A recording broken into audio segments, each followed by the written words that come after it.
Welcome, everyone. Thank you for joining us for this webcast 2023 Strategies for HR to Create a Phenomenal Employee Experience and Future Proof Your Company, sponsored by WorkTango. This webcast has been pre approved for HRCI and SHRM credit. Please be sure to attend the complete webcast in order to receive your credits. If you have any questions during the webcast, click on the Q&A tab in your webinar controls and type them there. A new tab will open in your browser with the webcast survey. Please be sure to complete it as soon as the webcast is ended. It is now my pleasure to turn it over to WorkTango for their presentation. Wonderful. Thank you so much, Esther. Pleasure to be here, and thanks for having me. Excited to see people filter in the attendee list. I am very excited to connect about this topic today. Changing world of HR is what we've been seeing over the last number of years, and just really passionate about this topic of how do we create phenomenal employee experiences, but in doing so, building a wonderful company that we can future-proof as well. Just by quick introductions, my name is Rob Catalano. I've spent the last 18 years building HR technology and advisory companies. I co-founded a company called WorkTango. It helps organizations, everything from employee listening to recognition rewards to basically building a great employee experience. I have a couple other companies that does just this, brings passionate HR leaders together. And my goal today is just to actually provide what I call a wisdom of crowds approach of all the things that I've learned and share that with everyone today as we think about planning for next year. I'm actually currently sitting in Austin, Texas right now, but I live in Toronto in Canada. It's a little warmer here than it is at home, but super happy to be here and seeing some people place in the chat where they're from. So I'd love to see where you all are calling in from today. Now I've been doing this for so long because I am truly passionate about this. And when I created the company WorkTango, I created a passion statement, which was to improve work lives, and work is in parentheses, the way that I explain it, because we spend a lot of our waking time at work. So if we can make that a great experience, think of the influence and impact that has on our organizations. Now, I'm so passionate about this topic, but I'm also passionate about music. So I like infusing music into my presentations, and I wanted to start off the conversation with this. Now, these four people have something unique in common, right? Beyond being famous musicians, right? I know that you're looking at them, they're famous musicians. I also know what you're thinking, that Steven Tyler looks a bit like John Travolta in Grease, and I'm thinking the exact same thing he does. But these four people, it's not just that they're famous musicians. What they have in common is they actually have the record in the recording studio for 6 octaves of range. And that's really impressive when you think about music and leveraging your voice for music. Now, again, all these wonderful celebrities, but I bet you don't know who this is.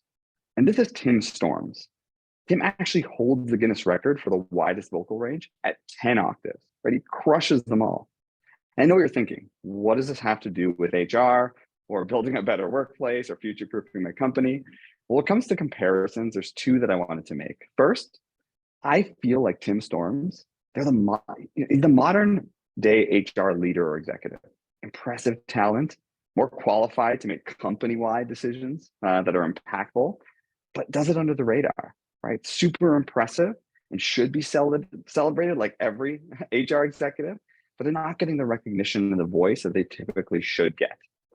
Now, that's one comparison, but the second is, this all being said, I find that companies are so stuck in what they know that they don't change, right? They continue to do what they've done in the past, and they can't convince themselves as HR leaders to see that change, or when they believe it, they can't even change their executive minds to conduct new practices and change what we've always been doing.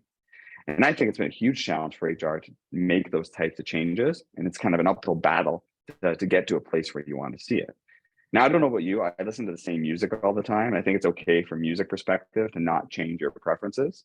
But I think when it comes to building a great employee experience and a great sustainable organization, we have to really think about that. Now, again, I'm not joking about my music preferences. I listen to the same Metallica and CNC Music Factory. I'm to digital music now. It's not just cassette tapes, but I'm not embarrassed by these 2 at all. And I'm okay listening to this all the time. When I think about leading our organization, I have to be thinking of modern ways to do that. And the reason why I'm telling you this story and infusing this conversation is that This concept is really critical, and I think if the problems are durable and solutions change.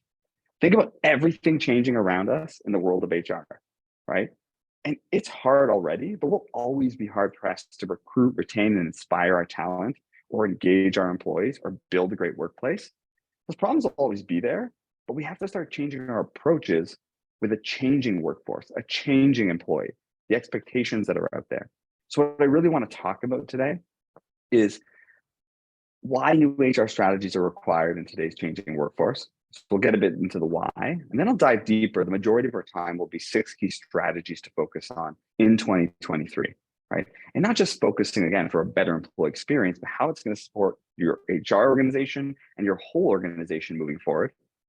Then I want to talk a bit about a framework to set you and your team up for success. Maybe it's a team of one, maybe it's a team of 101, but how to provide something a little more tangible. And then I always like ending my discussions with some final mindsets, right? Things to think about when you're going down the journey of your strategic planning into next year, or perhaps changing your approaches. Now, every time I do a talk like this, I put up one slide and I ask one question. This is it. Who cares? All right. Why should I even care about this topic? By the way, when you look up who cares on Google, this is what shows up. And that to me is one of the most amazing things that Google can do beyond all the other great technology that they build. But I want to share a bit of why we should care about this and level set the discussion. Because again, the 6 strategies and the focuses I'm talking about are all based on success organizations are seeing by making these types of adjustments. So a couple of reasons why you should care. First, it's interesting. We are in a new wave of how we manage our organizations in general. And this picture really depicts the evolution over the decades of what companies really focused on, right? 30, 40 years ago, it was all about supplier relationship management. How do we know our suppliers, get the most data from them, understand them the best we can, predict their actions, right? To build better ways to manage our supplier relationships or ship our products. Then it shifted to about 20 or so years ago to customer relationship management, what I call CRM. How do we understand our customers, predict what they're going to do, get all the data on them? Right. And then, about 15 years ago, it was all about prospect relationship management, right? PRM. How do we know what our prospects are searching for and give them the information they need to make a purchasing decision? But we've shifted to this world that I call ERM, which is employee relationship management. And what's interesting is now that's really critical in our organizations, right? They're the biggest asset we have to provide success of our companies. And this shift is really happening, right? And we have to be honest with ourselves that this new wave has to shift a new way in how we run and manage our businesses. And if you don't believe me that this new shift is actually happening, I share you this data from Crunchbase. What this shares is actually the white line is the number of deals, and the blue is the value and total number invested just in HR technology alone. As you can see, it's been going up every year. Obviously, the pandemic is one exception there, but there's a lot of dollars being poured into HR technology to help companies move into a more modern place. So again, the interesting thing is these last 5 years is actually more than the last 20 years combined, right? So we should be caring about this because things are changing. We have to be, hip to the game, so to speak, in terms of what those changes are and how we're going to react to them. Now, another reason you should care is just thinking about yourself as an HR leader. It's not just technology that's changing, the types of people, the jobs, the skills, they're changing in our own profession, right? This chart by HBR shows anticipated HR roles and what they're going to evolutionize to over the next 10 years. Right? And there's things here like human network analysis or chief purpose planner or VR immersion counselor. So you should care about this because HR will pass you by if you don't set up your company for success, even upskill yourself to succeed in this world as well. So that's another reason why you should care. And the last reason why I think you should all care is that, when the stars align and everything is wonderful, sometimes the stars misalign. And think about the last 5 years, for example, when it comes to building great workplaces from an HR and employee experience lens, what we've had to deal with. Changes in workplace generations at a rapid pace, right? This focus and need to look at employee wellness. How do we build more inclusive and diverse cultures? How do we build a great workplace through business transformation, rapid change management? And by the way, let's do it all while we're trying to work remotely in a last minute world. Now, I talked about the stars misaligning on what's happening to our organizations and our people. But I think HR is the biggest influence now more than ever to actually start doing something about it and have huge influence on our organizations more than ever before. So again, I wanted to level set on why we should care, but I really want to dive deeper into the main component of the discussion. Right? 6 key strategies to improve the employee experience and future-proof HR. And hopefully this is really valuable as you start defining what 2023 looks like, 2024, and the future of the vision that you want to create for your organization. And again, a lot of this is just the pleasure, a collection of what I get to do in terms of pleasure of working with organizations across the globe as they're defining their people strategies to, again, build a great workplace, right? It's no surprise that people on this call, that when you have great employee experiences, that translates to great customer experiences and the growth of your business, however you want to define that. So let's dive right in. The first key strategy organizations are really focusing on, and I think we'll see a lot of impact, is the concept of being more agile. And think about it, right? HR agility means the ability of moving quickly, being responsive to change. And guess what? There's been a lot of change. Being nimble, proactively managing disruption as it comes in. And by the way, I don't know if anyone in the chat knows what this image is from, but feel free to type it in if you recognize it. But it's from Back to the Future. But unfortunately, we've been living in the past, right? Yeah, I got a few people on there. Love it. Even the name of the song. But what's interesting is, even though there's a future of where we're going and how the workplace is changing, as I mentioned, companies are just living in the past in terms of how they're operating from a people perspective. And I want to share a few stories to illustrate this and really hit this point home. So the first story I want to tell is about the Ford Motor Company. Back in 1907, Henry Ford had an attrition rate of over 700%, right? He couldn't keep people on the line building those Model T Ford cars. So what did he do? He basically said, if people are going to stick around for a certain period of time, they'll get a reward, right? To basically incentivize them to stay in their seat and stay at the company. And that was actually the first ever real years of service program on record. Now, what's interesting about that is 120 years later, companies still use that today. They do that as their predominant and sometimes only ways to recognize and reward their employees. So that's just one example of agility that we're not moving to in a new workplace. The other example is GE, right? They popularized the annual performance review and the appraisal, even though that was even more conceptually invented back in the 1910 era. But what do companies do today? Still the one-time, one appraisal, rating from 1, 2, 3 to define people's success or comp. And they still use that as the only way to have these performance discussions. 100 years later, people are still doing the same thing. It doesn't have that level of agility. Last example I'll provide is how many people do an annual or every 3 or 5 year engagement survey, right? People still do it. It's the only or predominant way they get employee feedback. And this was created in the 1920s, literally in the World War, right? And organizations, again, they're not changing. They're still doing it. And people are still doing all these things, even though it's as painful as listening to the Fergie's rendition of the national anthem. And if you've heard it, you know what I'm talking about. If you didn't, everyone needs to hear this for some comic relief. But the reason why I'm bringing up these stories, because in the spirit of agility and being more agile, our approaches have to change, right? We can't get to success of our employees, of our companies. It's never linear. We only get there because we have to be agile and move through what's being thrown to us.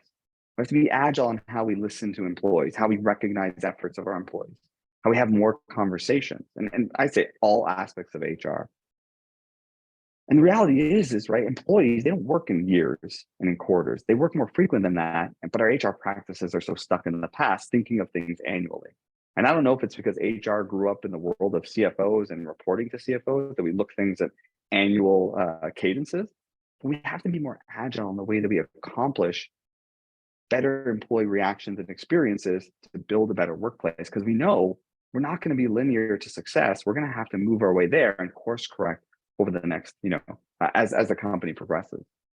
And I'll use the last example I just talked about of employee surveys to make my point about agility. So this actually was research done in 2018, and they were showing something like the annual survey was actually, declining in use compared to other ways to hear employee feedback and employee voice. And what's interesting about that is, from an agility perspective, companies were realizing that doing something once a year, right, wasn't going to support us with enough information to actually provide a better experience. We needed more insight, more data, more accountability than listening and then checking in 364 days later. But what the point I want to make about agile and agility is that what companies are shifting to is not just measuring things like engagement and measuring things more frequently, but it's about diagnostic feedback, right? When you actually start getting employee feedback more frequently, whether that's employee surveys or other conversations, and don't only think about measuring engagement or measuring satisfaction, but getting feedback about what's working and what isn't, that's a true definition of agility. Okay? It's frequency and measurement, but coupled with diagnostic discussions. And many people I ask in the HR world if they know where agile came from. And many people actually don't know. This concept of agile came from engineering and development through technology. To put in a little perspective for everyone, the way we used to build technology was called the waterfall method, right? Let's come up with a great idea, and then let's spend so much time, money, effort building that product, and then we'll put it into market, and maybe people like it, maybe they don't. And if they don't like it, there was so much time and effort and money spent in order to put this into market without any understanding if things were working or not. And that has a lot of risk associated with it. So what companies have done is change from a waterfall world to what they call an agile development methodology, where they actually will work on something for 3 months, put it out into market and get feedback. Is it great? Is it not? What do you like? What do you not like? Come back, make some iterations, put the next version out. But the idea is you de-risk yourself, right? Because you're not investing years and hundreds of thousands of dollars to build something. You're getting feedback on the front end. And even if it fails, you can move on to something a lot earlier with a lot less time and effort and money being spent. And that's real agility. And that's what our companies need to be doing more, right? Not just annual practices or the conversations we're having now. There has to be more agility in the way we approach things. And this is just one example, right? How we think HR practices or modern, employee experience practices. But it goes throughout the whole gamut of some of those examples I just provided. Now, my advice on how to get this right mindset, I say use consumer principles. Like if you think about the reality of our employee base, they were humans before they're employees, right? Their needs and expectations change with what's happening in the market, not what's driven from the workplace. So this concept of using consumer principles, think about what your organization is doing when you think about their customers. Are there things you can leverage from that perspective, and how agile you are in listening to your customers or looking at your financial statements? You don't do that once a year. Why are employee practices once a year? And I've shown this chart numerous times. I just love it. But what it did was, and this was some research from Gardner that showed, you have all these customer relationship systems that you use to get customer engagement, personalized marketing specific to your customers, listen to your customers and understand their needs, sentiment analysis, you kind of understand what they're thinking and talking about, loyalty programs, so you never lose a customer, and you make sure that you're rewarding and recognizing them, and then service and support your customers so they never leave you. Well, if we can take those exact same concepts and leverage from our talent systems, that's where we can see a lot of influence and impact. As you're all going through probably budget stages right now, asking for dollars and building a better workplace, typically, in this research anyways, companies spend about 11 times more on their customer systems than they do on their employee systems. You don't have customers without employees at the end of the day. So it might be one way you can leverage that conversation internally. And this discussion is actually translating into that second major trend I wanted to talk about. And that's, future-proofing your company is all about being digital now and not tomorrow. I mean, the reality is, and you saw the investment that's happening in a technology world, you need to have technology to compete. And I always like to ask people, what is your HR tech strategy? Not just your people strategy, not just all those other things that you're trying to plan, but what is your HR tech strategy?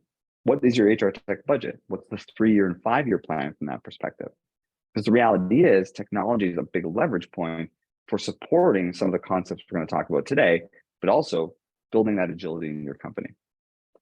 I read this the other day, and it kind of offended me. It said it's an automated world, and HR is just living in it. We should be driving it. All those stars misaligning, I say this is our moment in HR, right? It's such a huge opportunity for us to do something different, create a better employee experience than what other organizations are doing out there to recruit, retain, and inspire our workforce. right? So at the end of the day, I always like to say, it's not just the technology that's going to make your company better, it's going to make you better, right? You can automate things so you can actually provide real value to your organization in other ways than doing things manually. And again, what I think about technology and enabling that, it has to be holistic, right? It's not just great for you, your employees, but I think overall success as an organization. And that's where the world is going. And I love using this example of Walmart, right? They looked at things like virtual reality and they created VR wet walls. Wet walls, those things when you go into to buy groceries, vegetables, and things like that in Walmart. And what they did is they used VR as part of their training initiative to help people understand how to do this, right? Even before they get into their first shift and first role in the job. And what did they see? They cut down the learning time and the development of this from 8 hours to 15 minutes. So are you researching these type of technologies? Are you considering them in your HR strategy? Are you trialing it? If it fails, who cares? That's the concept of being agile. Let's try something. If it works, great. If it doesn't, we'll move on to something else. And technology, I think, is a good way to be agile. But you have to be looking at what's possible and changing what you're currently doing. Now, technology is a great way, but I think the benefit and product of technology is that it offers you much more insights versus just data. Like how many of us just have data and Excel spreadsheets and we give it to the do-it-yourself Excel wizard and they try to help figure things out. And it's just not a great strategy and approach. Quick story about myself. I started my world in marketing, right? That's what I went to school for. And we did so much research on the behavior of customers and why they buy things. And then you're sitting with all this data of what customers are doing, everything you're spending to acquire customers. Marketing has big budgets. And what was interesting is that when I got into the workplace, I realized one, I don't care why someone buys that Coach purse or why they tie themselves to that brand. Why do people get motivated to work? Why don't they? But on the other point is we have way more data on our employees, right? They're the biggest target market out there when I think about us as human beings. Are we leveraging data to build a better workplace? So what's interesting is even though you have all the technology in the world, I think that helps, but it has to support getting insights about your organization. So when I think about your tech strategy, it obviously enables more of a data insights and people analytics strategy as well. Now, technology isn't just about data and collecting that and insights like I'm mentioning. The same breadth of leveraging technology is all about action, right? So data, having it is great, but if you can't push things to the right people at the right time, or they can't pull information in real time and allow HR to do their jobs, it's going to be really challenging for you to be able to shift the focus to a more real-time and agile world. By the way, if you're loving these music references, please let me know in the chat. Hopefully they're not too much, but this is not the last one you're going to see. But data is really about enablement, right? How do you get the data to the right people at the right time, right? Now, what's interesting is that data isn't enough, right? You can also give data to people. That's not going to be enough. All right, I got a nice heart there. Thanks, Kissa. But when you have data, well, what do you do with that data? And companies leverage technology to actually nudge things to happen in your company. I work a lot with organizations where we'll collect feedback from employee surveys. We'll leverage that data and nudge with leaders with specific things that leader could do to build a better experience for just their team. Kind of like an AI coach that's providing more real-time nudges to support a leader to generate better experiences for their team. We know in HR, we can't solve all the world's problems. We can't handle every leader to build a better experience, but we can support them with technology and data. Last thing I'll say on this point is that technology is an amazing thing, right? If auto-tune can give T-Pain a career, technology can work wonders to build an amazing employee experience and help your employees thrive. And by the way, I have nothing against T-Pain. He probably has a good voice. This is the only image I found that had technology tied in with music. So hopefully I didn't offend anyone on that one. So that's a second major trend. Third major strategy companies need to be focusing on is reskilling and upskilling must be a part of your talent strategy. Think about it, right? As technology evolves and assumes more workplace tasks, I don't think just HR has discovered, I think everyone has discovered that employees aren't equipped to handle these new century responsibilities, whether it's programming robots to stock shelves or manage inventory or ways that technology is leveraged in our organization. So the reality is, to succeed in this digital era, HR needs to transform the whole learning and work experience. And our new reality, I believe, is this. This concept of learning and development and upskilling is not a trend, it's a survival strategy. Like, think about what the pandemic underscored, the importance of the skills-based talent model, right? You need agility to build the workforce of the future. And there's a significant supply and demand gap in both skills and the workers. And that's highlighted what we have to do to not ensure our own sustainability, but also safeguarding the future employability of those people. Right? We have a duty to be able to build a better employee and a better workplace, and upskilling is a fantastic way to do that.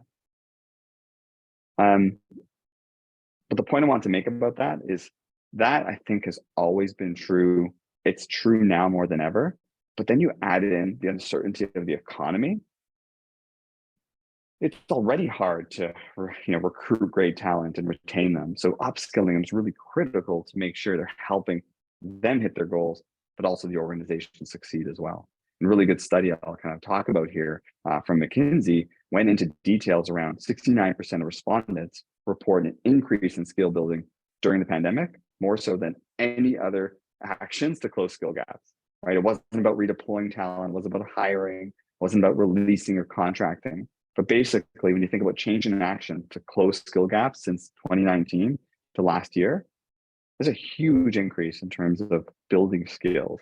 And I could spend all day sharing why and the data around it. But the point I wanted to make with a little bit of data behind it was this has to be a part of your talent strategy. So I would, summarize the overall thoughts on this strategy and this trend and the importance of it, or even my advice is that protect learning budgets or regret it later.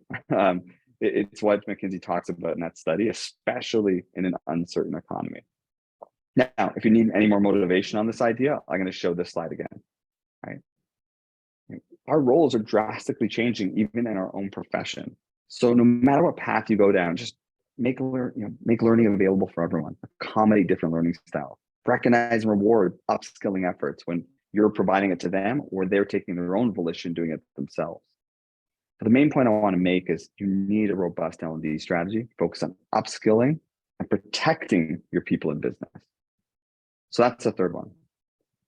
Fourth major strategy, really to future-proof your company and I think build a fantastic employee experience at the end of the day, is you need a DEI strategy, period. And whether you call it DEI or D&I or IDEA or all the acronyms, you need one. I'm not going to spend too much time on why you need one. I think there's a lot of data out there, but I wanted to actually think about it in a different way, because companies will actually approach their rationale in two ways. First, the business case for diversity. There's a plethora of business case studies and research on how diversity improves everything from productivity, innovation, sales, you name it.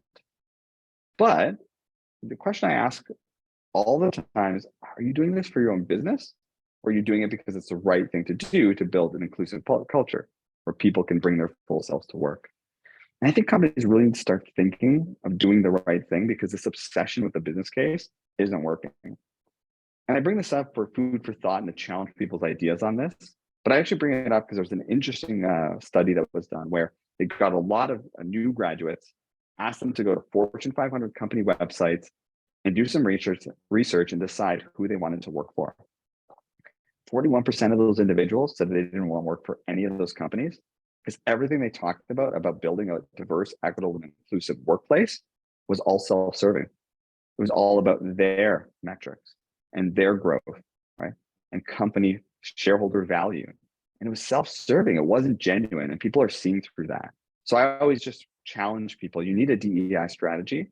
And I recommend look at both of these reasons as the right reasons to do so.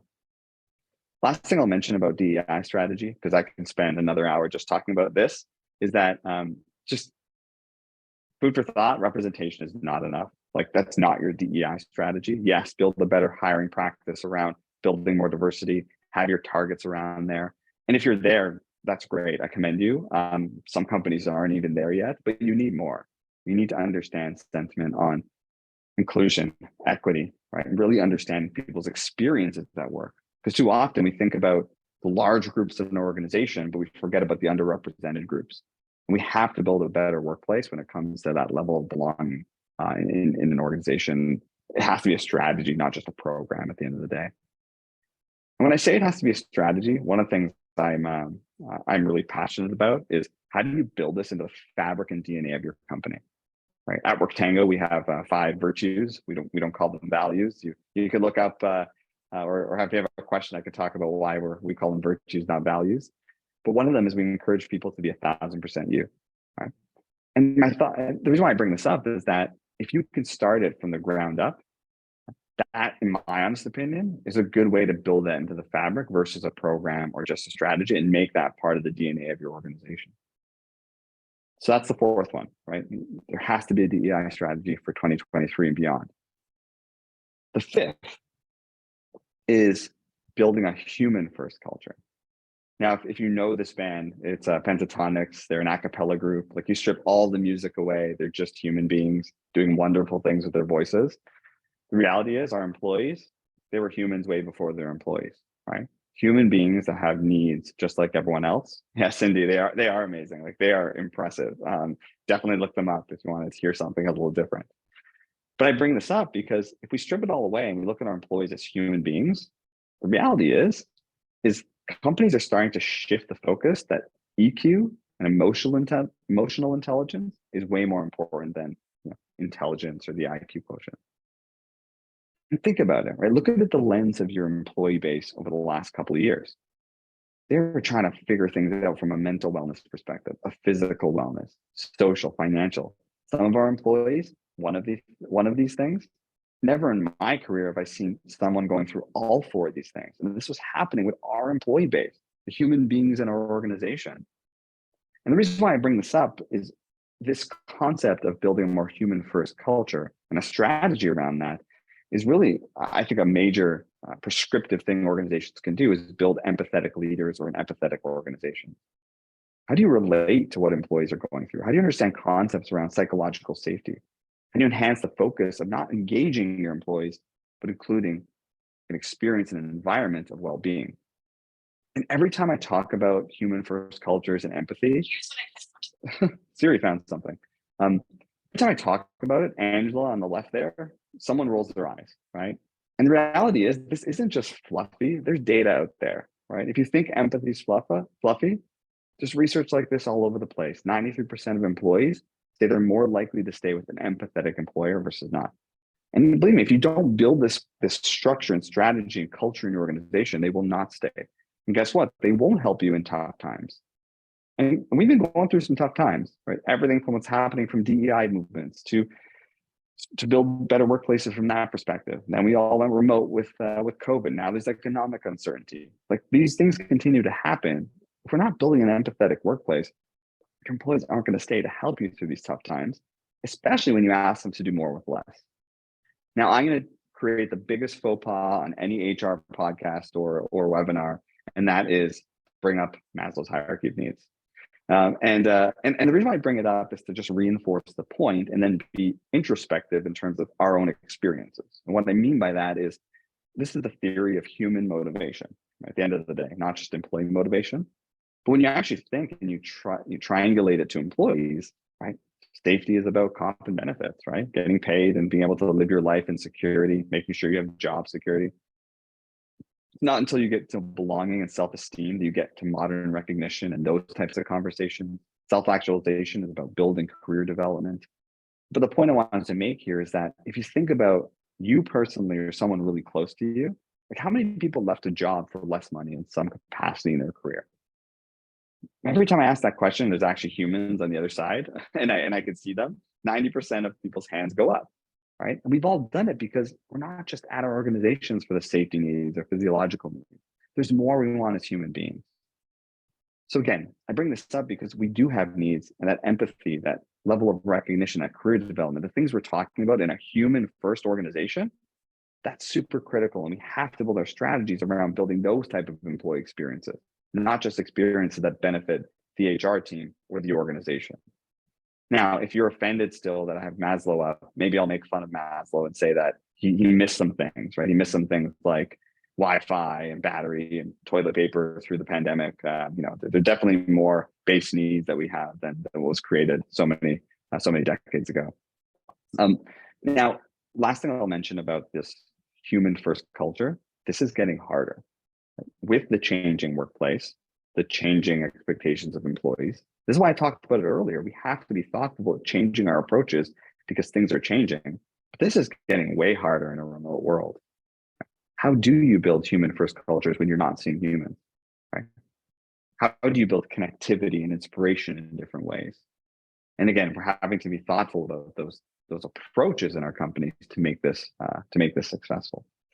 For some inspiration for folks out there, I saw this recently. I asked if I can use this example. A company called Shiny Docs. What did they do during the pandemic when people were stuck on Zoom meetings for day in and day out, like all of our organizations? They created backgrounds just to share people how they feel. Hey, I'm green today. I'm good. I'm red, or I'm red and I'd rather not talk about it. Or I'm yellow. I'm kind of on the fence. There's a way to focus on an individual, understanding that it was hard to empathize whether they had to do work and feed kids and school them and do all the things that were required in these uncertain times. So again, just a really great example that I've seen organizations see some impact from.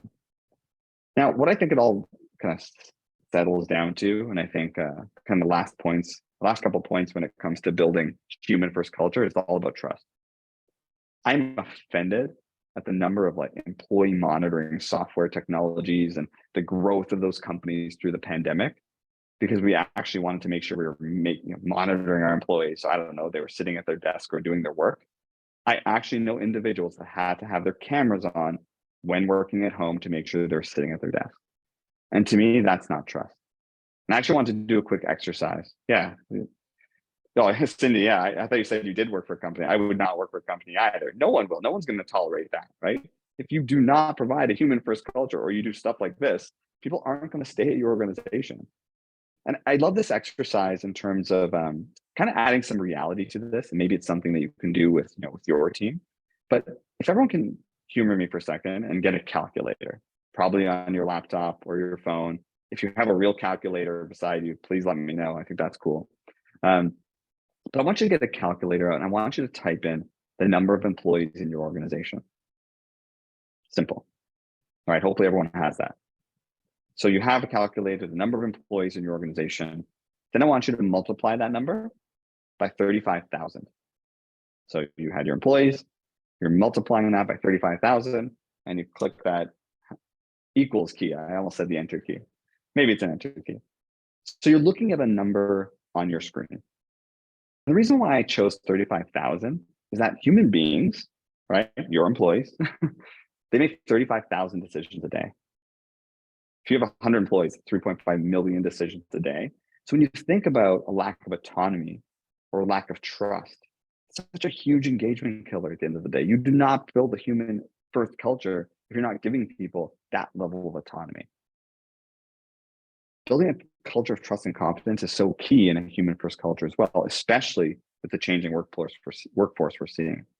The last thing I'll say on trust, because I love this quote, and I think about it all the time when it comes to my organization, is there are two parts of trust. You're building it or you're eroding it. There is no in between. If you're not being intentional about building trust with your teams, organization, partners, customers, you name it, you're eroding it. You can't just sit there and not do anything about it, right? There's no purgatory of trust, I like to call it. So again, now I'll kind of get off my trust soapbox, but last point I want to make on this trend is if you really want to build a human first culture, my recommendation is reinforce this in your purpose and in your values. Do you talk about the values in your organization? Do you leverage things like recognition to reinforce those things? Are people accountable to this? Right? I work with so many organizations, even internally, asking, are leaders living these types of values? Like, what are you doing to reinforce this in your organization? The reason I took this little turn when it comes to human first cultures and future-proofing our HR teams and our companies for success is there's another McKinsey study that I found fascinating. It talked about 9 imperatives that can help HR leaders ready their organizations for the future.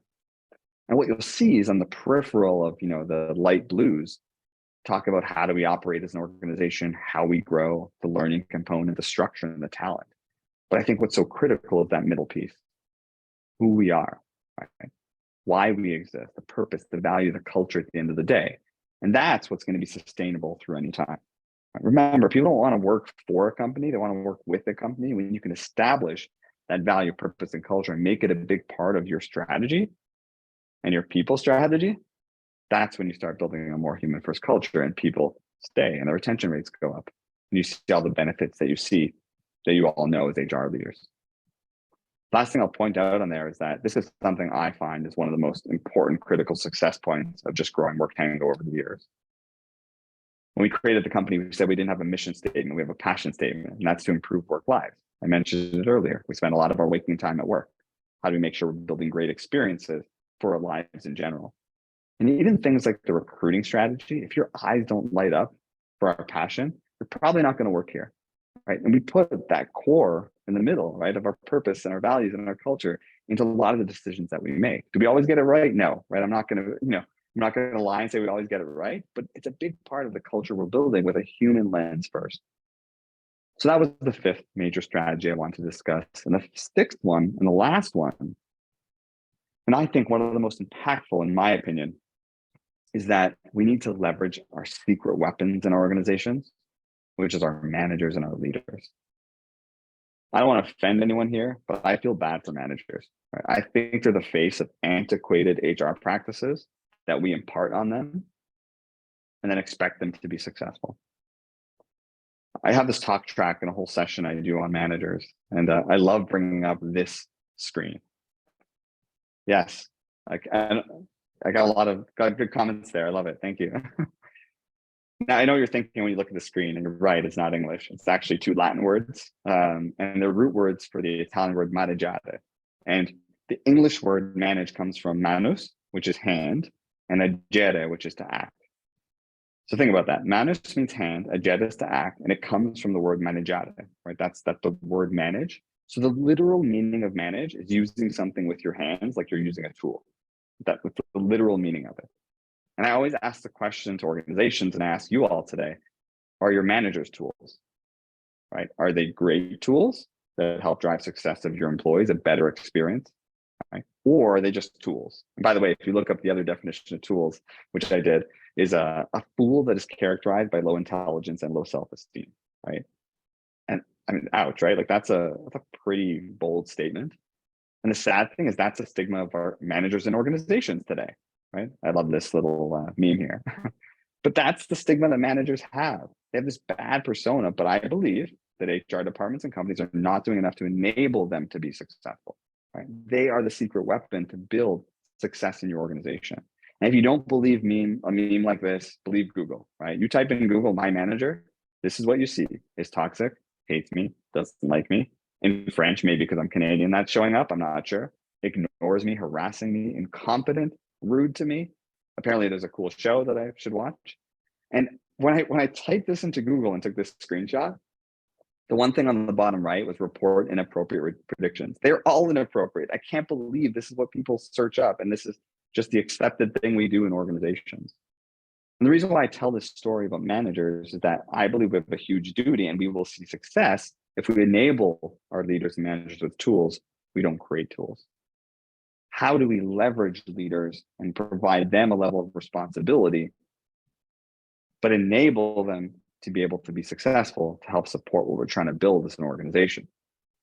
And a lot of these strategies that we're talking about today and things that we're trying to accomplish in our organization, right, it all starts with a foundation. So thinking about your strategies about how are we going to enable leaders, right? What do they need to be successful? They're employees too, right? They're not just leaders. They have employee needs, human needs like everyone else. It has to be really thoughtful about how you leverage them to be able to be the voice, the arms, the legs, right? The eyes and everything that has to happen in an organization, supporting HR's function of building great employee experiences. Without them, it's really hard to succeed in general as an organization.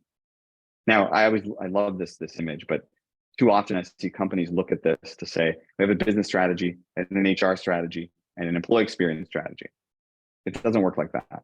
Your organization should look like this. We have a business strategy and a people strategy. We are all accountable, all leaders, in order to make whatever we're trying to build as a company a reality. I always joke that leaders are like a cog in a system. right? You have one side of the system that has vision of a company, where we want to go, strategy.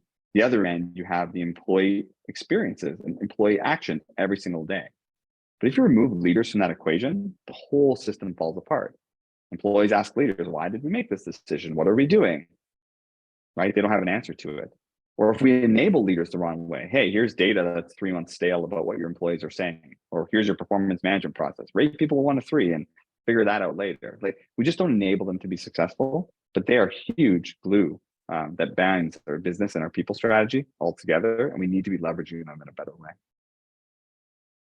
So those were the 6 strategies. Now, I never like just throwing out strategies, and hopefully there's some good ideas and things you could take, but I want to be a little more prescriptive in what I've seen companies do in terms of really coming up for air, sitting down and identifying what do we want this to look like, or how can we actually make change? How can we think about the future of our organization and build a better employee experience, build a more sustainable organization and business? So I want to kind of move on to the next stage and kind of final stage, which is, well, where should you start? And I found a lot of value in just really knowing where you're at, right? Just being open and vulnerable about having a conversation in your organization of where we're at versus where we want to be. And I find just doing that and having that exercise is a really good level set for you and your team. So my recommendation is, I think you have all these slides already. If not, we'll give them to you later, but sit your HR team down. In some cases, even sit your executive team down and ask them, confidentially identify what part of the matrix they're on, right? Are they on the red side? Are they on the purple side? And start having conversations around where we think major gaps are in terms of where we want to go, or where I guess where organizations are going on the right side, to where we're leaving behind on the left side. Again, if you do everything on the red side there, it's gonna be really hard to build a better organization, build a more sustainable business, right? Get through uncertainty that happens, or get through change that happens in organizations. And honestly, maybe you're a team of one, self-reflect honestly and really understanding where you're at. But I think just the aspect of bringing it up there, having people discuss them, yields really great conversation and an openness of where exactly your organization stands. Now, that being said, when I talk about the stars aligning, my recommendation is have another conversation that reflects what's changing in your business today, right? We talked about some of them: remote, hybrid workplace, more inclusive cultures, right? Employee wellness concerns, employee expectations, transformation. Maybe it's a shifting demographic and huge levels of retirement, right? Whatever's specific to your business. And then ask yourself, are we doing anything differently about it? And these are the 6 strategies that I defined today in terms of being more agile, leveraging digital, embracing the human first culture, reskilling and upskilling your talent, and enabling and leveraging your leaders. And it really kind of sets the tone of where we might have gaps, where we might be behind. Maybe prioritize in our organization, our moment in time, is something more important than something else. But I've always liked to frame complex ideas on one slide, just because it's easier to add comprehension and conversation around. But if you have these types of discussions and identify where you are today, what you're doing differently, and if not, what we could be doing differently and how we prioritize it, then you start getting into setting your vision. What does success look like? And again, too many people get caught up on what can we do tomorrow? This doesn't have to be a tomorrow discussion. This happens over time. So what I wanted to end on, because I want to make sure there was time for some questions or thoughts, is just some last mindsets to leave you all with. Right? Making change is hard in an organization, right? Especially in an HR lens. Right? If I led another function and I want to launch something, I launch it, and if it works, great. If it doesn't, I do something else. Right? But from an HR perspective, when we launch something, it touches every employee. Right? Again, there's a lot of scrutiny and it takes a lot of time, a lot of movement. But as discussed earlier, right, we have to start making change, or we're going to have real challenges on having the right levels of retention we want, having problems in building great people experiences. And that's going to just translate to a poor company performance at the end of the day. So a couple of last mindsets I wanted to leave you with. First is, Rome wasn't built in a day, but bricks are being laid every hour, every day, every week. So everything we're talking about today, a vision you have of your company and team, it's not going to be done in 1 quarter, 1 year. So develop a strategy that has 1 or 2 transformations in 2023, 1 or 2 transformations in 2024. Then you'll start seeing amazing results. And in 2025, start doing different things.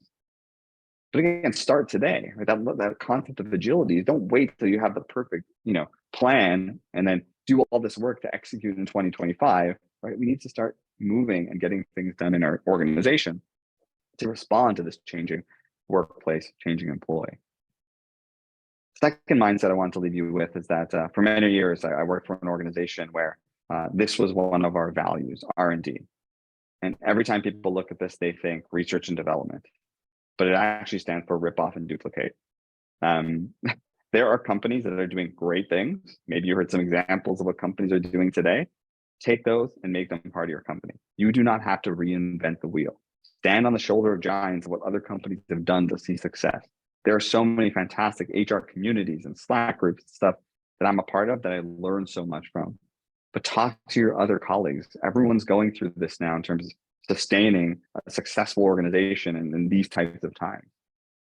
So anything you can rip off and duplicate, it's okay. No one's going to judge you, right? Do it your own way, but leverage what else is happening out there. One other mindset I think that's really critical as you think about making change in your organization. That 6 months ago, around this article came out. Fashion house Chanel hires Indian board Leonard CEO. Right, broke multiple barriers, an executive in Unilever, first Indian to head up a global luxury brand. What's really interesting is the one thing they didn't talk about in this article much is that she used to be the CHRO. Right, I believe, right, just like Lena, we should all have confidence to do fantastic things in our organizations. What we did in the pandemic, what used to be a 2-year plan that we executed in 2 days or 2 weeks, we can execute. We've seen the impact of it. We should have a lot of confidence to be able to move things forward in our organization more than ever before. And I think people are listening more than ever before. We aren't Tim Storms anymore, right? We can't sit in the back with more skill than anyone else, but we never make it to the front page. So I think we should all have a lot of that confidence. And the last mindset, and I mentioned this before, but I believe as an HR community, this is our moment, right? Build the employee experience that you always wanted, because I think the stars, even though they're misaligning from an organizational perspective, as I mentioned earlier, they're aligning and giving us the opportunity to make change in a bigger way than we ever could have before, right? But we have to do it, right? This is a perfect opportunity for us to change, build a competitive advantage, retain your talent, and build that workplace that you want. But again, not just for yourself, for your employees, and again, for the overall success of your business as well.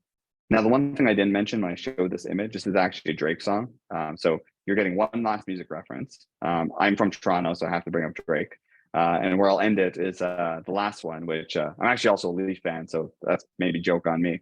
But since I didn't make it as a musician and that career didn't take off, this is the closest I'll get to people, congratulating me and being all happy while I'm on stage playing guitar. But I am super appreciative of the effort and time that HR.com puts to making these types of events happen. Super appreciative of people being here as well and being active in the chat. It's always great to see those types of things. And just, we're all in it together. And I do truly think it's our moment to do some awesome things. So hopefully there was some value from the ideas, concepts, stories today, and really appreciative of it. Hope you all have a good rest of the week. So that being said, happy to take questions or hand it over to the folks at HR.com.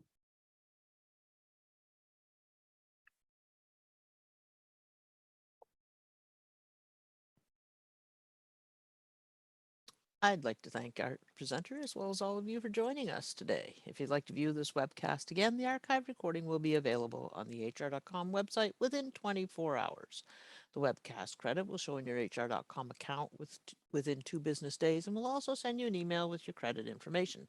Your feedback is important to us. Please take a moment to fill out the exit survey that opened in a new browser page on your computer. This concludes our webcast. Enjoy the rest of your day. Take care, everyone.